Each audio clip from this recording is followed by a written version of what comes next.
while I was on pretrial release. I ended up assaulting my grandmother. That was my really kind way of preparing him for the fact that I intended to divorce him. She remembers thinking, who's ever going to want me? I was born in Cuba into a family that worshiped the power of demons, and it was very satanic. He disappeared. Then I figured out he was in jail. I tried calling him there, but he said he didn't want to talk to him.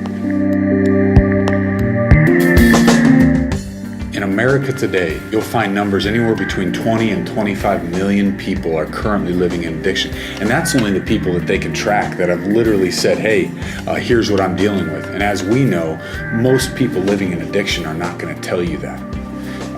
Right now, if you look at that number alone, it would place it as the third largest state by population in the United States. In the military, there's an honor shared and a promise given.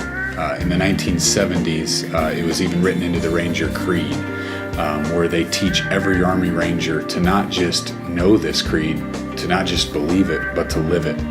And one of the verses states very clearly, energetically, I will meet the enemies of my country. I will defeat them on the field of battle, for I am better trained, and I will fight with all my might. Surrender is not a Ranger word. I will never leave a fallen comrade to fall into the hands of my enemy, and under no circumstances will I ever embarrass my country. Here at Adult Teen Challenge Midlands, we want to live by a motto that says no person will ever be left behind in the battle of addiction. I knew he didn't want to live life like this, and I knew he wasn't necessarily choosing to put us through what we were enduring as a family. But he couldn't seem to stop it. He couldn't control it. And he went to several programs to try to deal with this.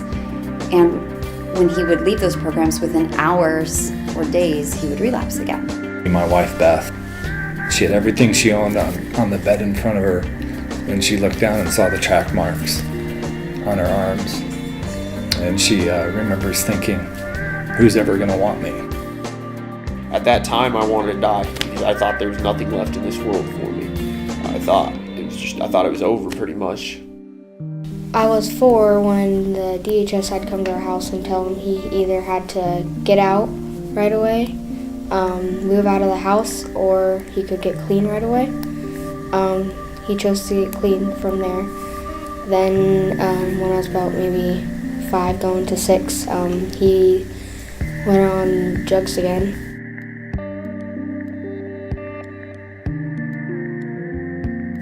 My mom didn't let me talk to him or see him anymore. I had a pretty bad experience when it comes to witchcraft and voodoo. A lot of stuff happened, and I remember I woke up in this bed and I was surrounded by about 7 or 8 people, and I just felt very bad inside. In the Ranger Creed, it says, because I am trained better, because I will fight with all my might, I will never embarrass my country. If we took that motto as Christians and said, we have the answer, and because we are better trained in this battle, we can defeat the enemy. He's already been defeated. We have the way to give those people hope. We can stop those stats. We can change those numbers. It's not a battle that can't be won. It shouldn't be something that we just live under that oppression in this country and say, well, it's only getting worse.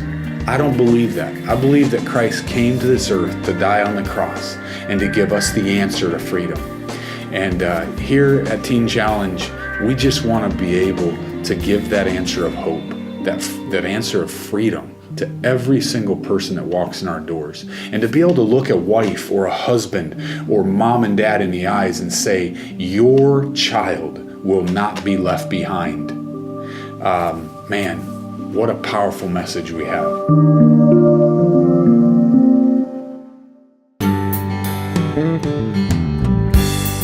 So many families have been restored and then gone out and affected and impacted their communities. And what we are doing here together is going to reach far beyond anything we could ever imagine.